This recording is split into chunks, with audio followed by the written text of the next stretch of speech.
Kings and Queens, Your Majesties, welcome back to the channel. Thank you so much for always returning. Trust you and yours are well and you are loving yourself and others like always. Many thanks to all of you for the support you give to the channel. Thank you so much to our channel members, to our anonymous supporters, to all of you, my esteemed subscribers. You are loved, celebrated, and appreciated. Today, I want us to talk about neocolonialism and its effect on the motherland. We think that we have escaped. We think that we have outgrown situations. We think that the world has changed and a lot has changed, not knowing that, of course, the world changed, but it's just a little that changed with the world. A lot of things still keep happening and they remain the same. And most of the times we are blinded to this reality because we want to join the lies of the world, the system lying to us that things have really changed when they have not changed. There was slavery.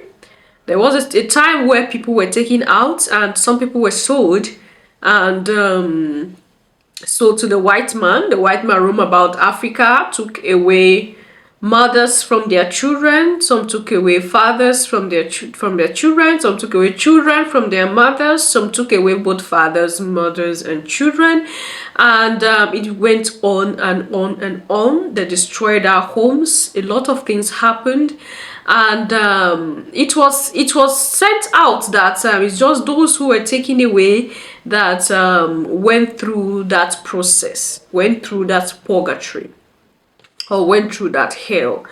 But the fact is that those who remained in the motherland had their own fair share of the whole situation that went down. And they still feel the heat of the same situation that is happening today. A lot of countries in the motherland today are not free. They tell you that it's independent. They tell you, oh, this country got independent. What year that country got independent? That year.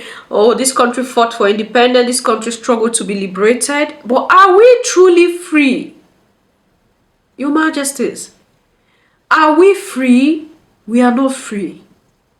When you look at the whole happenings in the motherland, you look at the situations, the informations that come out of Africa by day, you understand that we are not free. We are only lying to ourselves, like just consoling ourselves, and then there's a particular consciousness that they've placed us. So we think that all is well when it is not well. We are sitting down by day with policies that we do not even create. Your Majesties, our curriculums in our schools today are not curriculums that were created by Africans. We are living in a continent today that you'll be moving around, you see a signpost, they tell you this school is the best school around. It uses the British curriculum. This is a continent where you see that people will travel out and purchase things produced in Europe and America and come back and start shaming their fellow brothers and sisters in Africa. Start living with pride that this one, I bought it in America, I bought it in Europe. We do not even want to see or patronize what is ours anymore. Our celebrities have destroyed the reputation of Africa. Our celebrities are contributing to the downfall of the economy of Africa. Because you look at them, what they wear from their head to their toe is not bought in their home country. And they will boastfully tell you, I bought this here and this is how much it cost. We have all failed woefully. And it shows that mentally we have been captured. Mentally, we are still slaves. The chains are no more on our hands and our legs, but these chains are in our subconscious. These chains are in our brains. Subconscious, is that correct? However, but these chains are in our brains. And that's why we exhibit characters by day. But we don't want to think about the realities that we are living in. Neocolonialism is killing Africa. There's 3 reasons why Africa can't stand because of the so-called investment, which is nothing but neocolonialism. Number 1, when the World Bank and the IMF, Britain, France, Belgium, America, when they loan African states this money, particularly the IMF and World Bank, which are both United States-based institutions, they make 3 things a requirement. Number 1, the interest rate. Most African countries are in debt because they have to spend so much of their gross national product servicing the debt.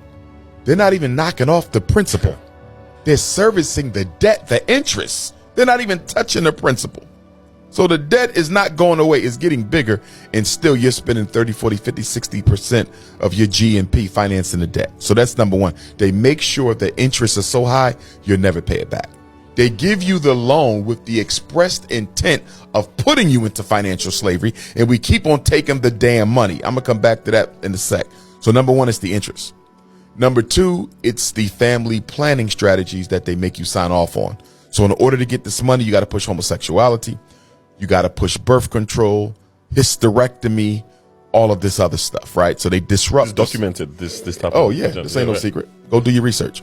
And the third thing that they do is open economy, open market. You got to have a free market economy. This is probably the biggest problem. When you take money from the World Bank and IMF, you cannot protect your indigenous market. So for example, if I'm in Senegal and I got salt, I'm in Cameroon and I got palm oil, I'm in Nigeria, and I got cola nut, just for an example, and I export this to the world, right? I'm in Benin and I got tea. So because I got my own tea, I don't want Tetley coming in here. I don't want Lipton coming in here. I don't want Starbucks coming in here. Because I got my all salt, I don't want no European salt companies coming in. Because we got our own salt, we're going to protect this market to make sure we have some economy and make sure we can hire our own people. But the white man says you cannot do that. If I give you this loan, even though you got your own chicken market, guess what? You got to let the British chicken companies come in and sell their chicken. You got to let the French chicken companies come in. You got to let the well, if they come in and sell, they competing against me in my own country. They can produce the product faster. They can get it here quicker. And most of all, they can do what? Sell it cheaper. So you know what happens after about 5 years? What happens? My chicken market gets sabotaged by the competition. My salt market gets sabotaged by the competition. My tea market gets sabotaged by the competition. That's why you have African countries importing goods that they can grow. Why am I importing salt if I can grow salt? Why am I importing chickens when I had my own poultry farm? It's because the white man made you compete with his companies in your country, and they sabotaged your market. They want Africa completely dependent on white folks because it's the only way they can continue to exploit. Your Majesties, is there any lie detected in what Umar said? No, I don't see anything like a lie here. For a fact, he said the truth, the absolute truth, and more. Now, they make us compete with ourselves.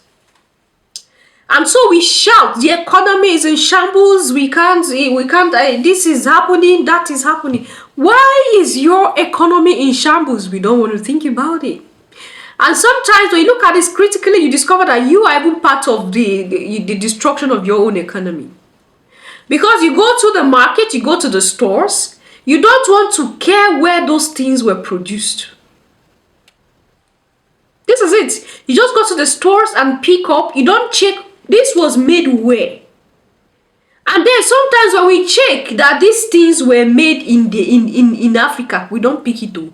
We drop it and go and look for the one that is made in Europe or America. So you do not want to boycott international markets in your economy and you are expecting to have a blooming economy. Is it magic? How does it work? Every day you patronize foreign-made attires, foreign-made clothing that you purchase thousands of US dollars. Like I see shouting, our celebrities are destroying our economy. They are among those who are celebrities and politicians. They are the ones destroying the economies of the continent. You patronize this clothing. Then the amount... There was a clip I saw. I don't know. I want to use the word. I almost went. But the truth is, there was a lady that was interviewed. She was a popular person, and they asked her to break down the prices of what she was wearing on her body. Your Majesties, from the shoe, from the sole of her feet to the crown of her head, there is nothing African. And this is an African.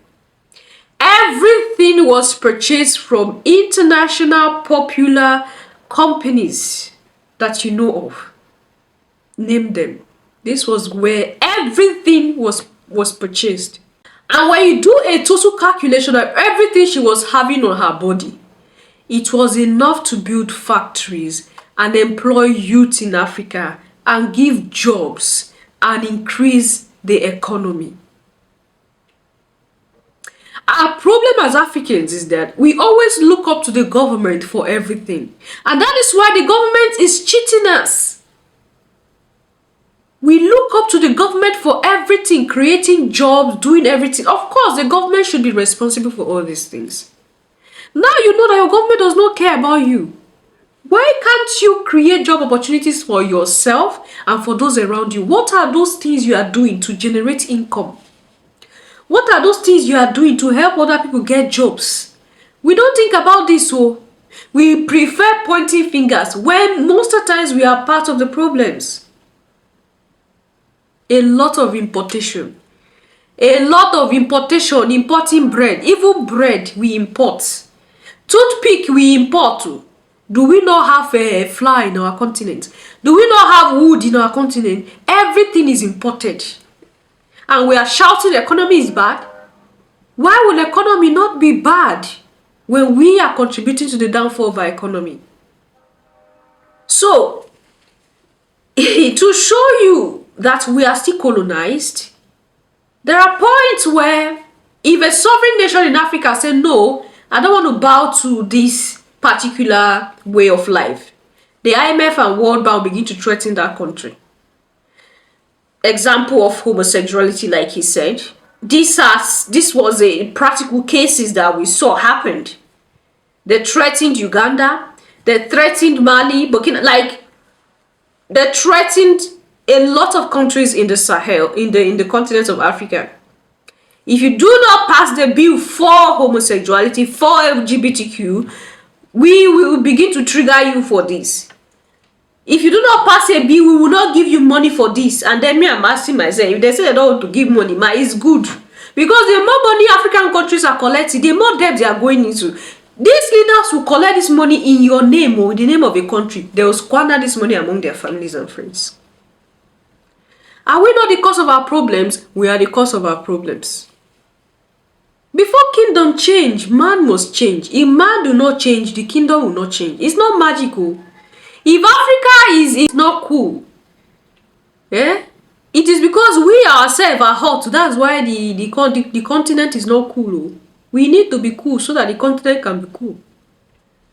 Your Majesties, IMF and World Bank loans. IMF give you fund, World Bank loan you some money. And a lot of times, countries are lured into these loans. They tell you it's for your advantage. You collect this and pay gradually. Do you know that there are times that even when you are struggling to pay it up, they keep tying you down and tell you you have to pay so amount of interest? What have Africa not seen? The dirty games that these developed countries are playing. Is that what you think Africa have not seen? Africa have seen it all. But why is it that Africa is still stupid? Your Majesties,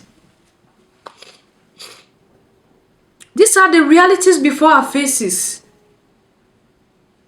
That neocolonialism is destroying the motherland.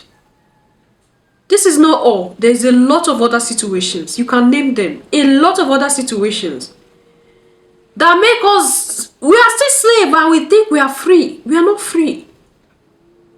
We are still slaves even up until this day. Because of the situation we decide to put ourselves in as the African people. Our leaders are doing their own, destroying the motherland. We ourselves are doing our own, destroying the motherland. How do you think the motherland will survive when we are like this? Oh, we say, okay, it's because of colonialism and enslavement that, the black man thinks that, the melanated man thinks that anything that is from Africa is not of good quality. So, why is it that everything from Africa is not of good quality? Why? There are forces that keep trying to suppress anything that is African. We have young boys in Africa who are producing smart cars, fast cars. Maybe we're going to talk about them again. I think I started doing a video about that, about the Maxwell. We did a video about Maxwell here, how he was even poisoned. He was poisoned. Now they want to make it look like the international bodies that were coming to him were the ones that want to save him. But these were the same people that poisoned to take him out. And then his own people was also an enemy. His own countrymen and women were enemies. We don't want to help ourselves. We don't patronize ourselves. And we keep shouting, Africa is in shambles. Africa is in shambles. Who put Africa in shambles?